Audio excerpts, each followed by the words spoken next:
What's poppin', man?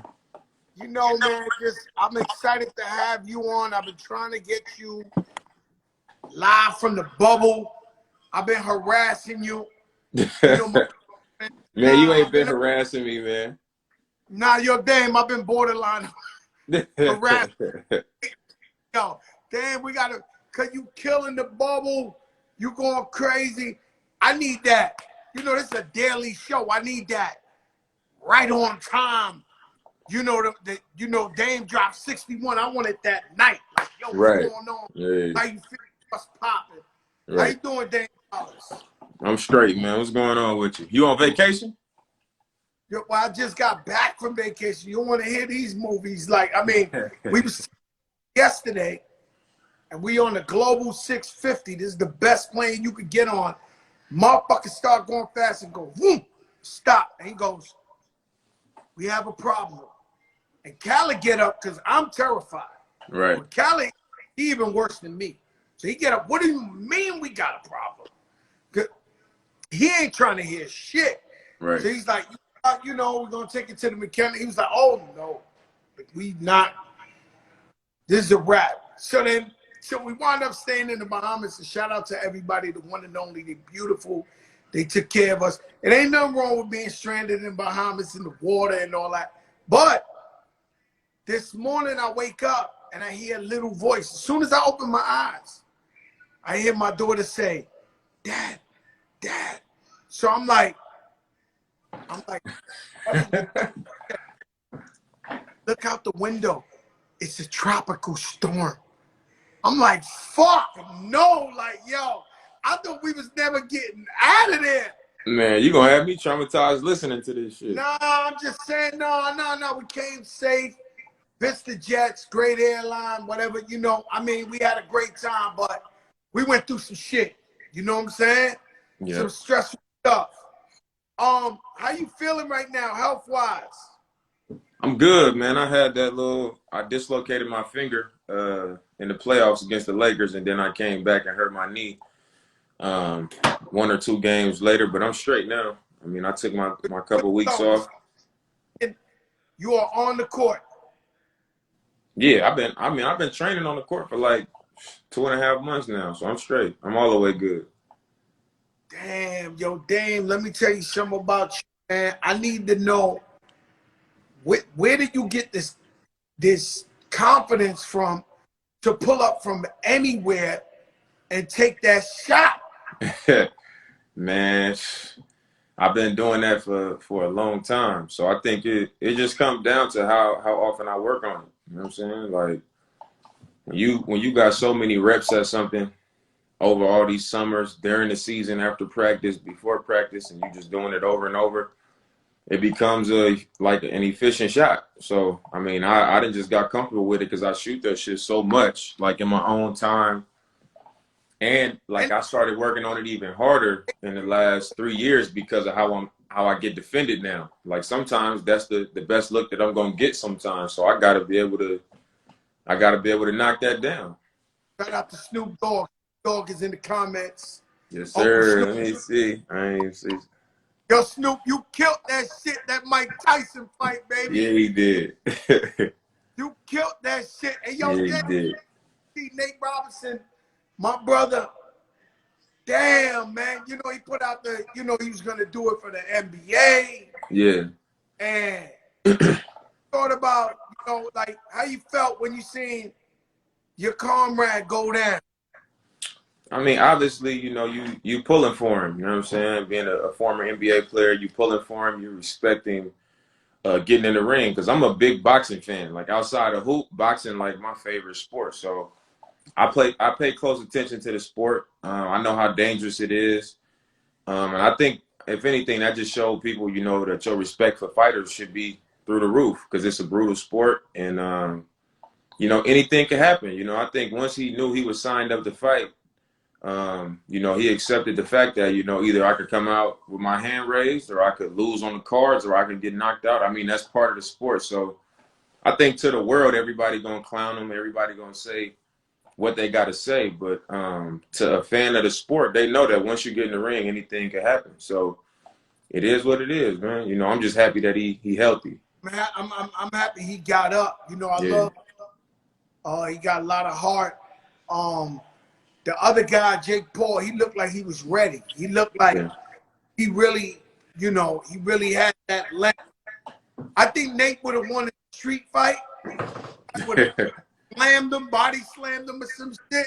I But mean, if he could dip him, if he could have dipped him, it would have been a different thing. But I mean, that ain't boxing. So uh, Mike Tyson, did it feel like the good old days when you was a kid and your pops and your moms was getting ready for a Mike Tyson fight?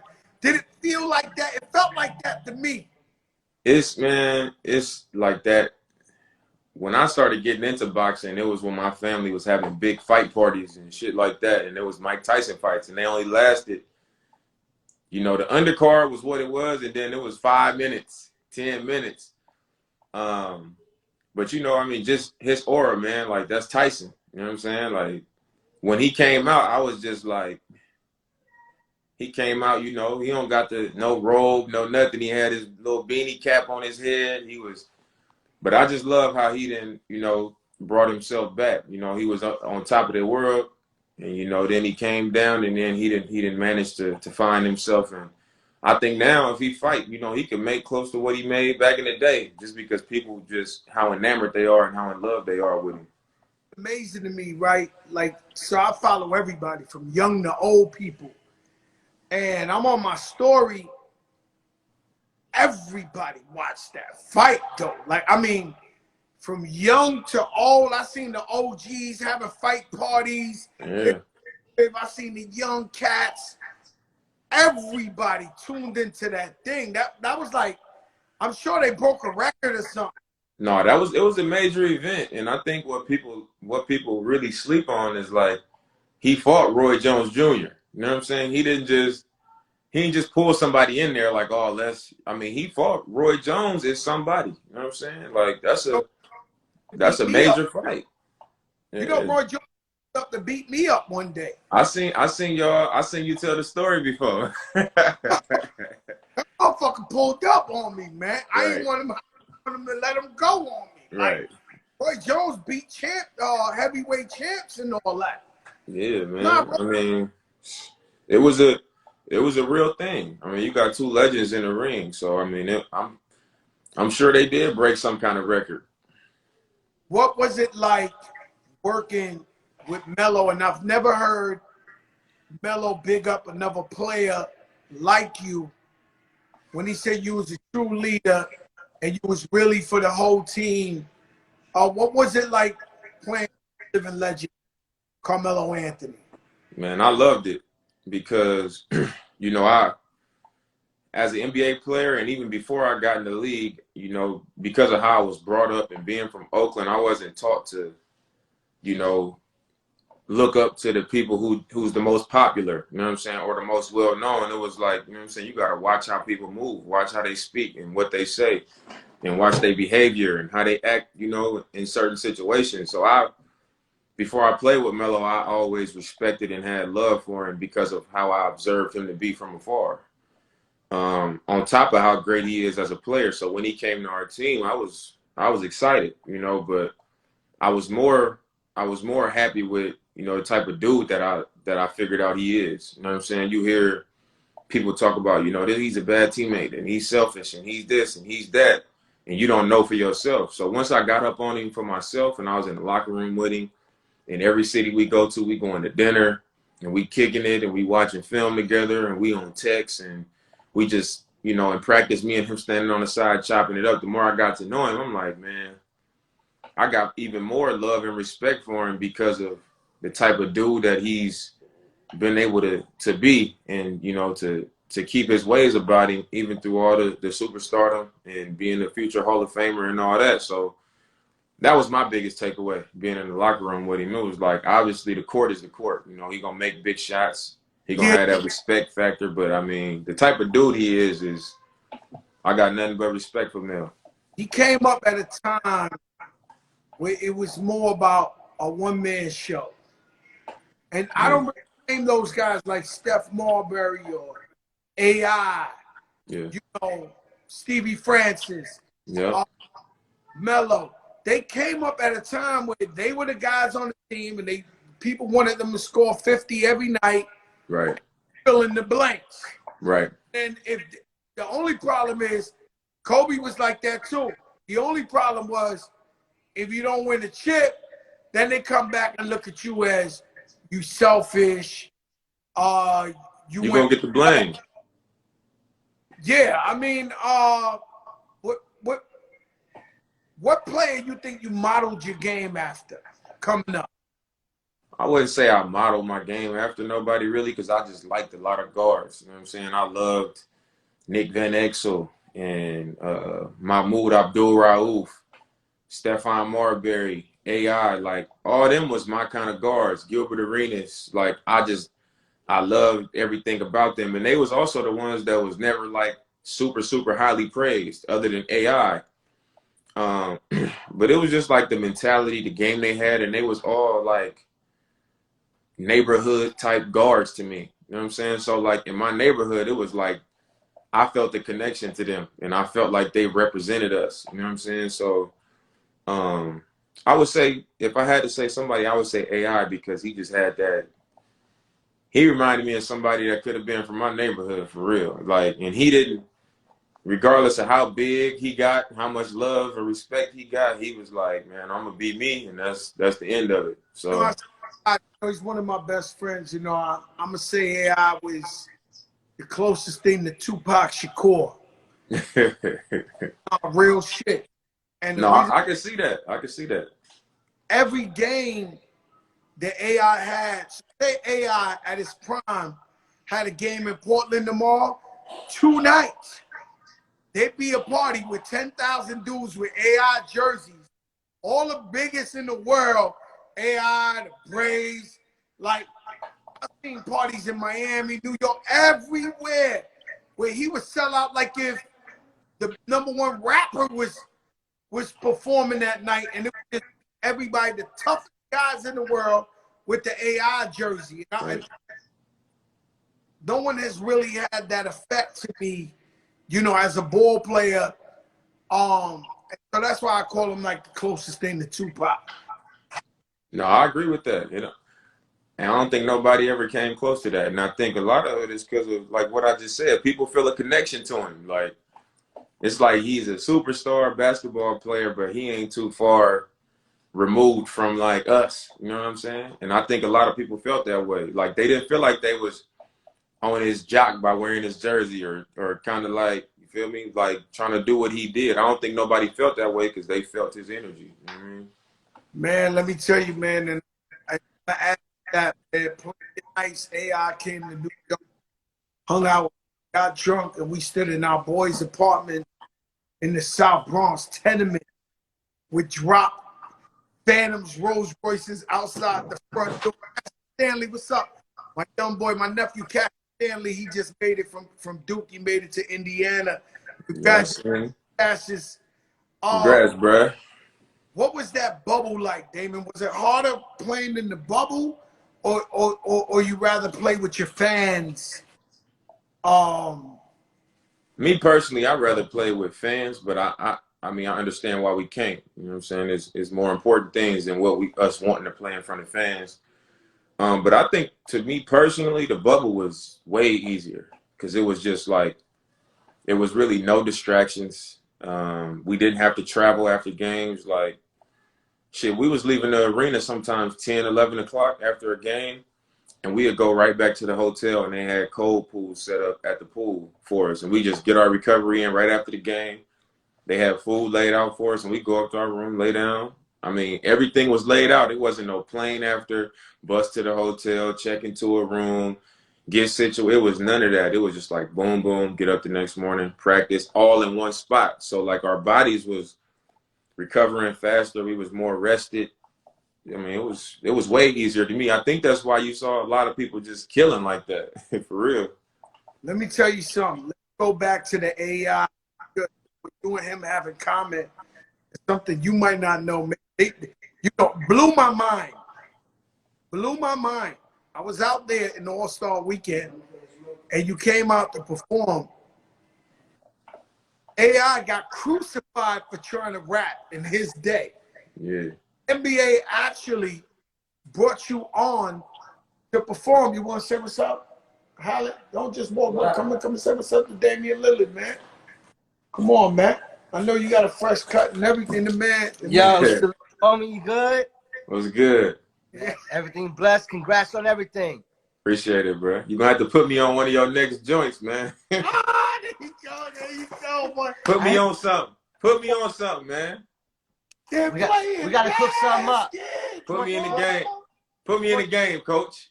Listen, 2021, we back in the studio. Let's do something. It's good. Put that shit out there right away. Yeah, all right, let's do it. You do. See what you get when you come on the big Did anything possible, Dave? We got to do that, man. When AI was working on his album, I was behind the scenes with him in the studio every day. And he kicking some gangster shit. You know, they wasn't ready for it. But the NBA, that was a historical move them put on, because they don't want you to be with rappers. They don't want what was like performing at the All-Star. I was there. I was standing in the crowd watching you perform. Yeah. No, it was cool, man, because I actually got hurt the night before All-Star in Memphis. I got hurt. And I was like, man, I don't know how to look with me being injured and I'm not playing in the game. And you know what I'm saying? Now I'm going to be up here rapping and moving around the stage. And they was the ones that was like, we think it'd actually be cool that you can't perform as Damian Lillard, but you can still perform as Dame Dollar. So they was really the ones that was like, we think you should really still do it. And I think that just speaks to like the growth of the league. You know, at first I think the NBA was probably trying to deny the culture a little bit of like, you know, what we actually come from and what our interests are. You know what I'm saying? Like the tall tees and baggy jeans and do-rags and all that, they was trying to keep it clean, you know, and not have all that stuff be a part of it. And I think now they just starting to embrace it because they know like that's what people want. So David Stern, you know, he used to rock the TS piece, the TS chain at the Rucker. Terror Squad join them. But this commissioner, Adam Silver, the great commissioner, man. Like, he is. I had to co-sign it through him for you to move on there. Yeah, I mean, and it's like I said, I think, you know, Adam Silver's come in and he's being about the players. You know, he know that the league goes as the players go. And the more that fans can have access to us and learn us and get the real version of us, the league becomes more powerful. And, you know, obviously it's a business. You want to generate money. You want to make money. And that's what people are going to pay for. They're not going to pay for the corny, phony, you know, watered down stuff. They want the real thing. So, I mean, I think he's doing a great job of providing that. You know, real touchy subject, Black Lives Matter, racial tension, for white people to get involved, right? Yeah. It's almost damn if they do, damn if they don't. If they mad at them for doing it, if they don't, we get mad at them for not doing it. Right. This league stood firm with everybody. Yeah. And they rolled out with you guys, man.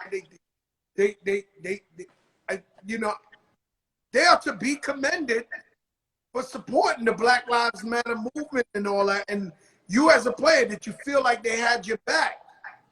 No, I did. And I'm gonna tell you this. I'm one of the most skeptical people ever.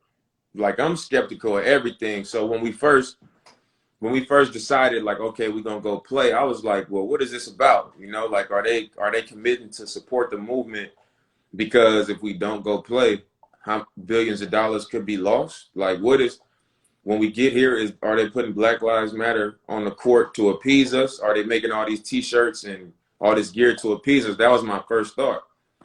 And it's kind of like what you just said, damn if you do, damn if you don't. I'm like, damn, I'm already thinking negative about it, you know what I'm saying, before we even get into it. But I think just the fact that they took that type of stand and stood with us, you know, it was similar to, like, I went and marched out here in Portland. You know what I'm saying? And when I went out there, I'm thinking it's gonna be all black people.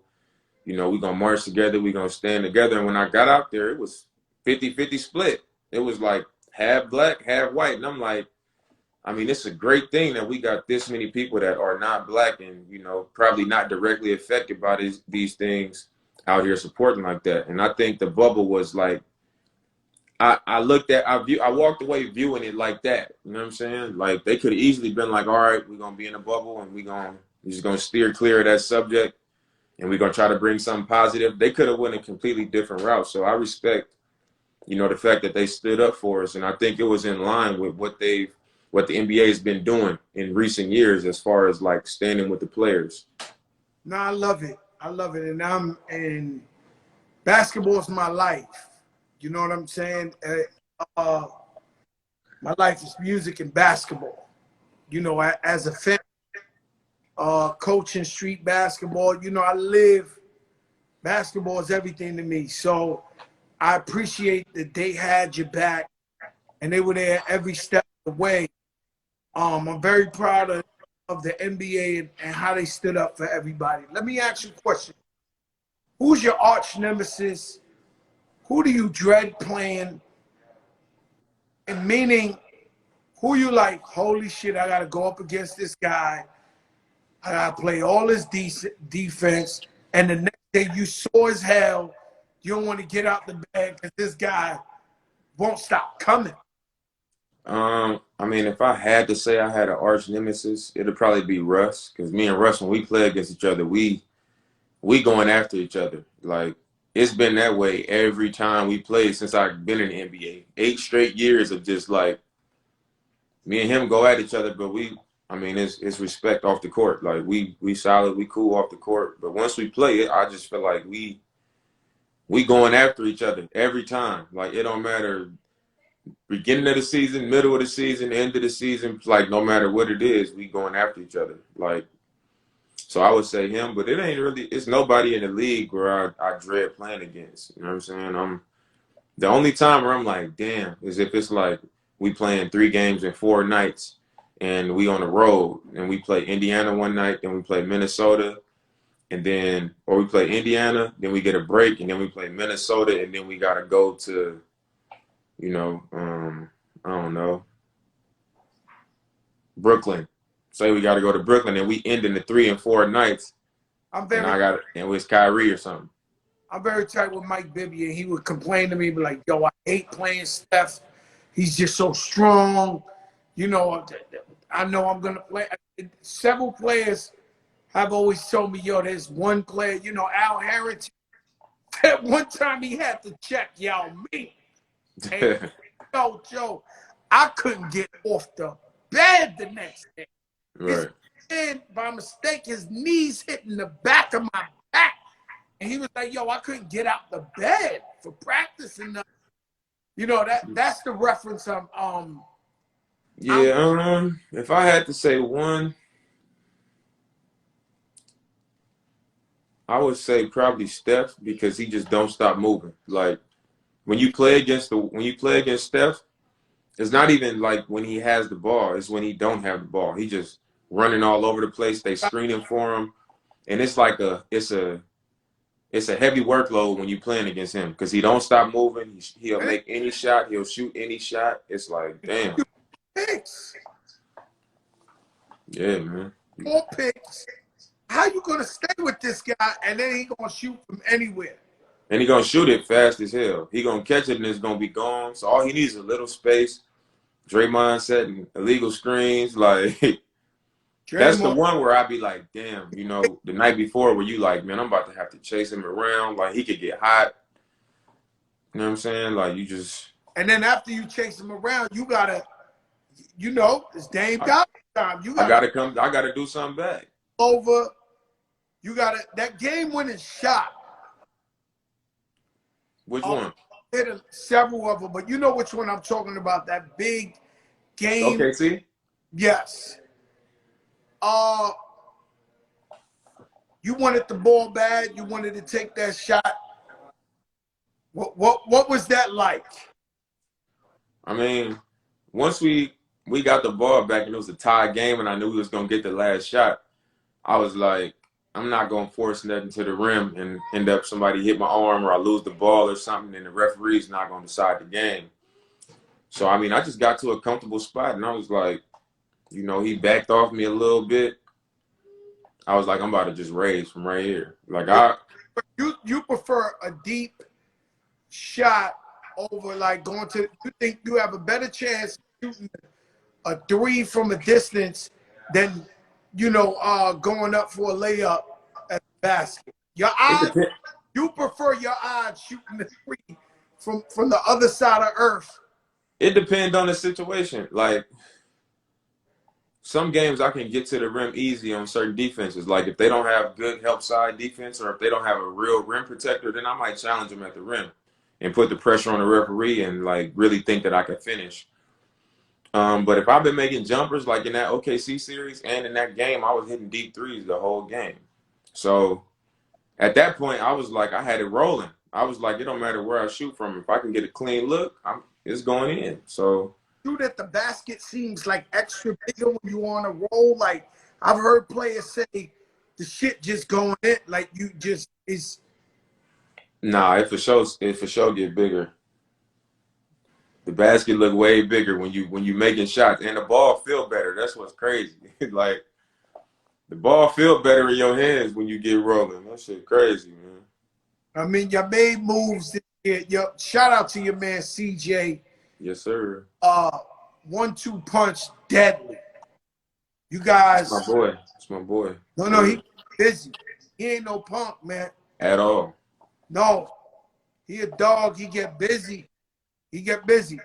I see y'all picked up Covington.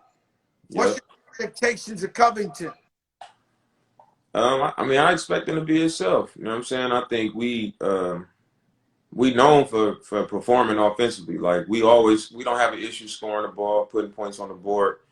Where we've struggled at is just getting stops. Sometimes we defend hard, we don't come up with rebounds. We use energy for an entire possession and don't get the ball, then we got to guard again and we don't get the ball. So like I think we put ourselves in them type of positions too much.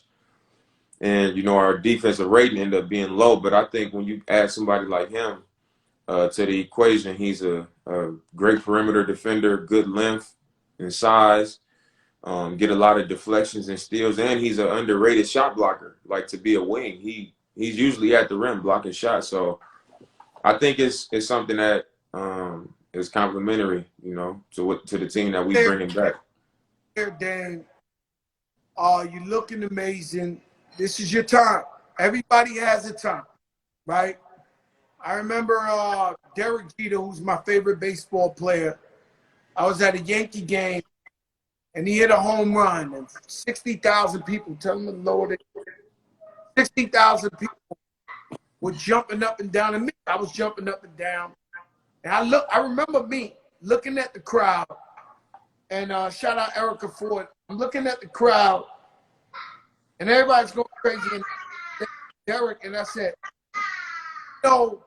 he's just a player in the game, and that these he retire are still going to come here and cheer for the next Derek, and they're going to be Yankee fans. Like, so why I say that to you is we've seen somebody kill before. We just said AI, we just said Steph Marbury. With this league, if you don't win a championship, you'll just be one of the other guys. Right. What are you doing to win a championship? And I don't mean just individually, because you leave it all on the court. Right. But as a team, do you think you have a chance to win a championship? I think we got a chance. And I think being able to hold together like the culture of your team, I think is big in the league because there's so many like ups and downs. You know what I'm saying? You go through bad stretches, you have your great stretches, but I think like the demeanor of your team and like how together your team is. Like you look at a team like Miami, nobody came into the season last year saying, they're gonna be in the finals. Everybody was like, oh, Toronto, Milwaukee, the Lakers, the Clippers. It was like they wasn't even in the discussion. But like they're a team that come in shape.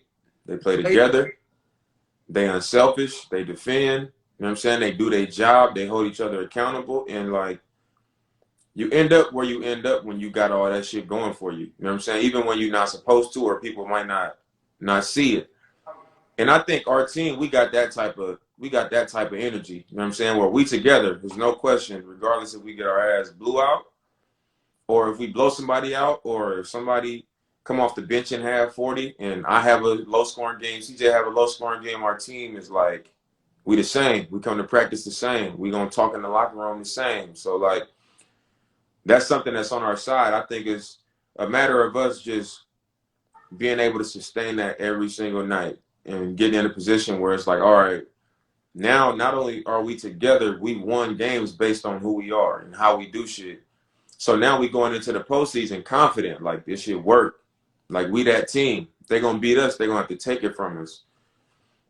And you get in the postseason, and we got the players to get it done. Like I averaged 30 last year. CJ averaged 23 last year. Melo is a future Hall of Famer. You see what he did in the bubble. Like in the big moments, like you're gonna need somebody like Melo that's been there, done that, and he believe the other team gonna respect somebody like Melo. I feel like a top 5 center like Nurk can score on the block. He can pass. He's a good rim protector.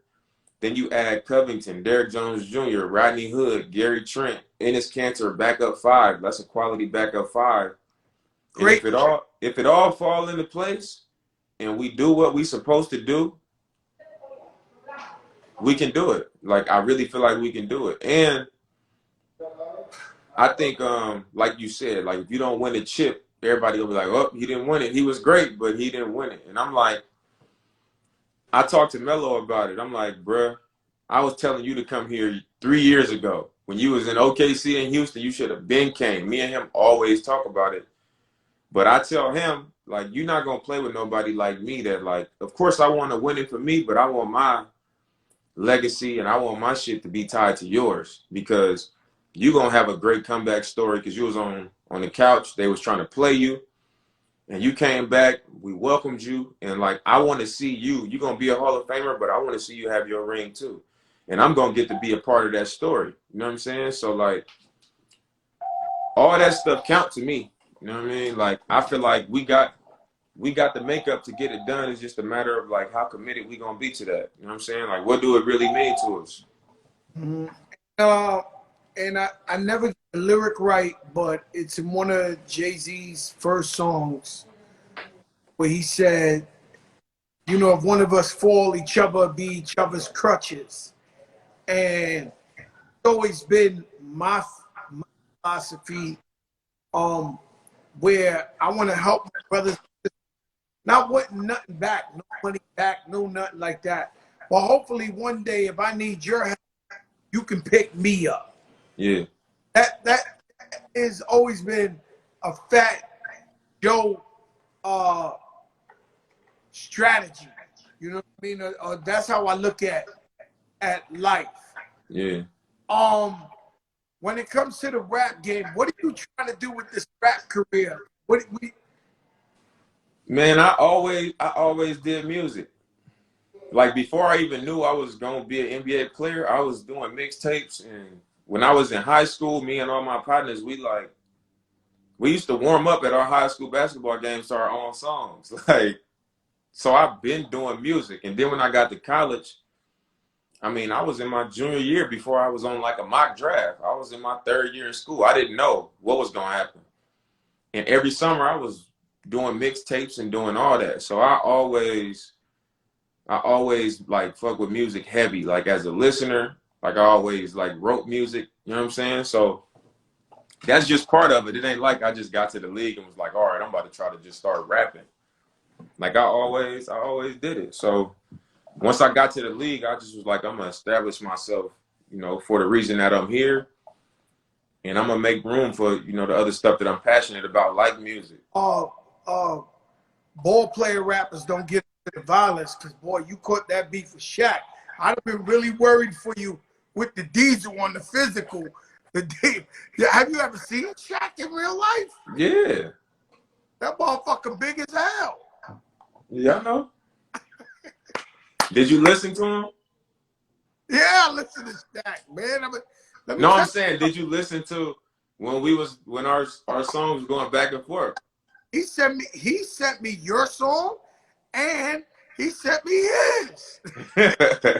You know, Shaq a hip hop fan, man. He's been a fan since day one, and he loved this shit for what it really is, just the music. So, Same. Same. you know that's crazy. But your top 5 favorite rappers of all time, who would that be? My top 5 of all time, I'm a Pac, my favorite of all time. Like, I'm a huge Pac fan. I'm gonna say Pac, Biggie, Jay-Z, Lil Wayne, Mm.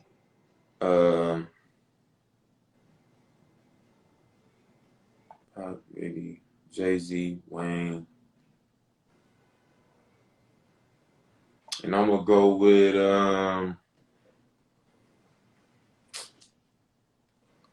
I think I'm gonna go with for that 5th spot. I think I'm gonna go with Nas. I like Nas. I'm a huge Nas fan, but I listen to a lot of rap. So like growing up, if I had to do this growing up, I would have probably I don't know. I would How probably say Andre 3000 or something, huh? many? Who would be your top 5 rappers right now? Young Right cats. now? Right Young now? right now, young cats.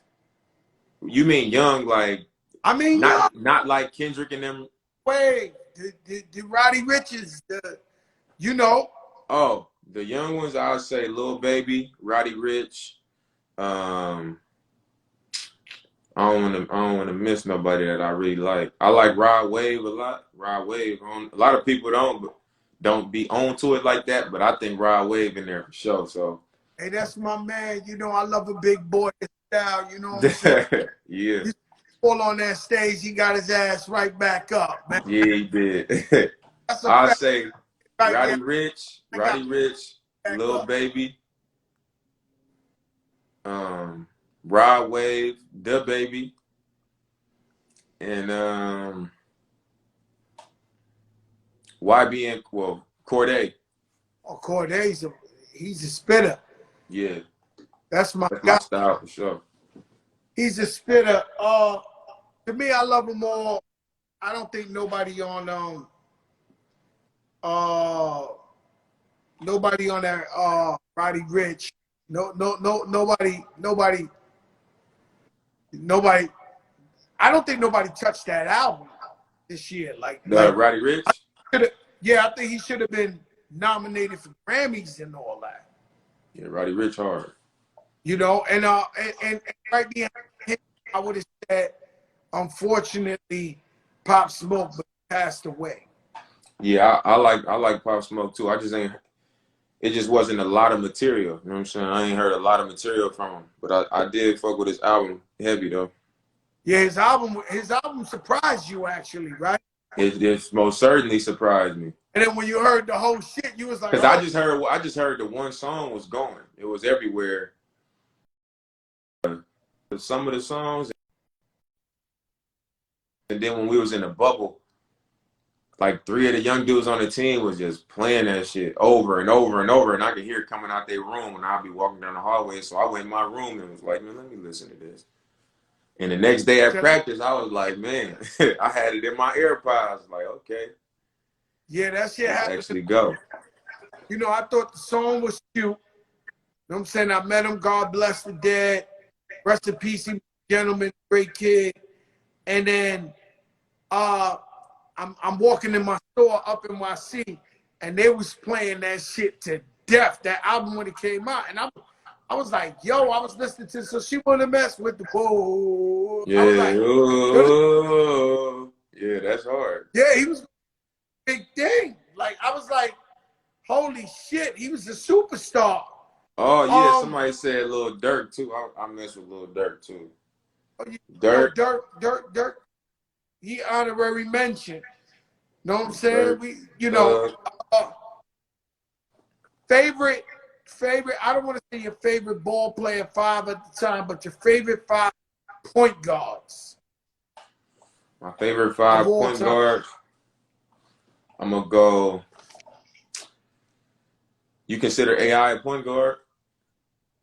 Yeah, he's a two. He He cursed me played the out one two, time. but he was okay. So I'm gonna say He's a point. AI. So I put AI one time, and he literally, I put him up as a two. I mean, as a point guard, and he literally called me up like, "Yo, you know I'm a two, man. You know I ain't no point guard. No, But I'm gonna say you got with AI included. I'm gonna say AI, Nick Van Exel,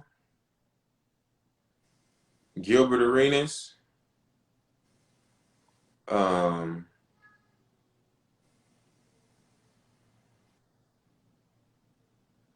Mahmoud Abdul Rauf, and Gary Payton. the glove, boy, and Actually, I gotta put Steve Francis in there too as a slash Steve Francis as my fifth because I love Steve Francis. Steve Francis, Casino Mobley. Those are my guys. They come up when I come up. They was giving guys the business out there, you know. And the glove, he's still crazy. Like I see him on I ESPN. know he is. He from Oakland, man. Hey, Um, let me ask you something. Your top five playing now point playing right now. playing right now in the league. Me, Steph, uh, Russ, Kyrie.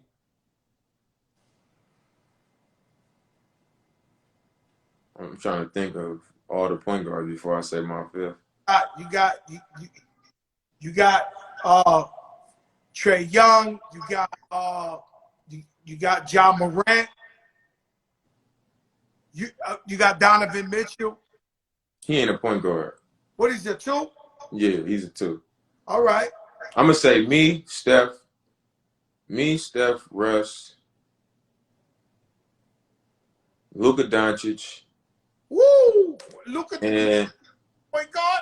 he He the ain't one. oh, you He got played a one. Me, Steph, Russ, Luka, and Kyrie Irving. Let me explain something to you about this Luka dude. That white boy cold his eyes, man. That motherfucker cold his eyes, boy. Hey, Yeah, you I ain't be arguing you with ain't lying everybody. at all. He You cold. buck. I said, oh no. Oh no, he the truth for real. No, he the truth. He the truth. You can't. Anybody that say he ain't, man, they hate. Nah, he the truth. Who should we have our eyes on coming in this rookie draft? Do you know any of these guys who's in? Who do you think gonna be explosive this year? You don't know I yet? don't know. I don't really know none of them. I know a kid. I know one kid in the draft, Peyton Pritchard. He from West Lynn, Oregon, the city I live in. He was in high school when I first got here. He got drafted in the first round to the Celtics. I don't know how much he'll play for them, but the one player that I think is going to be the best one is LaMelo Ball. I think Melo Ball the truth. I think Melo Ball's the truth too. Yeah, I think he the truth, man. Could have got him, but he went too early.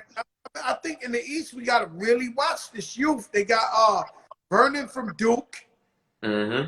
homeboy Gordon Hayward.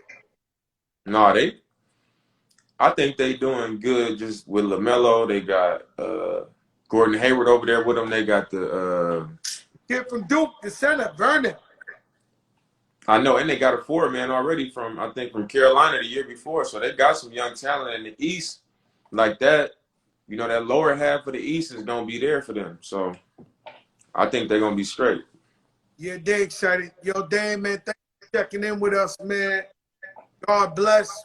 Can't wait till December 22nd. It's up. It's up. You can shoot them shits from the other side of the moon. Like, I know if I was coaching you at the Rucker, I'd be losing my mind when you shoot some shit from the other. Hey man, I shoot it at a high clip though, man. I shoot it at a high clip, man. Let me tell you something, my brother, man. I enjoyed this talk with you, man. Shout out my girl Charlene connecting us, because Yes, I've been sir. asking you for a couple of months now for you to get on Man, here. I've been trying to do it, but you be hitting me the same day, like, man, what's up tonight? I'm like, man, You know, I ain't gonna lie to you. I'm corrupt. You know what I'm saying? And I know everybody in the bubble, nobody's like allowed to talk. I'm like, fuck that. I want breaking news. I want Dame Lillard from the bubble. no, I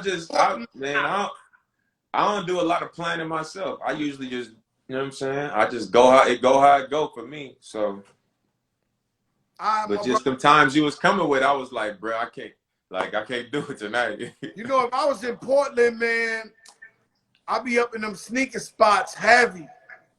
Yeah, I feel like I done seen some sneaker closet stuff you did or something, man. Yeah. That's my shit too. You know what I'm saying? Yeah. Tell Khaled, man. Tell Khaled I'm gonna hold him to it. Stay up, my brother, man. Thanks for coming on the big show. All right, for sure. Peace. Appreciate you, bro. I'm Prophet Muscle, the only man in the world who can do handstand push-ups with his fists on concrete.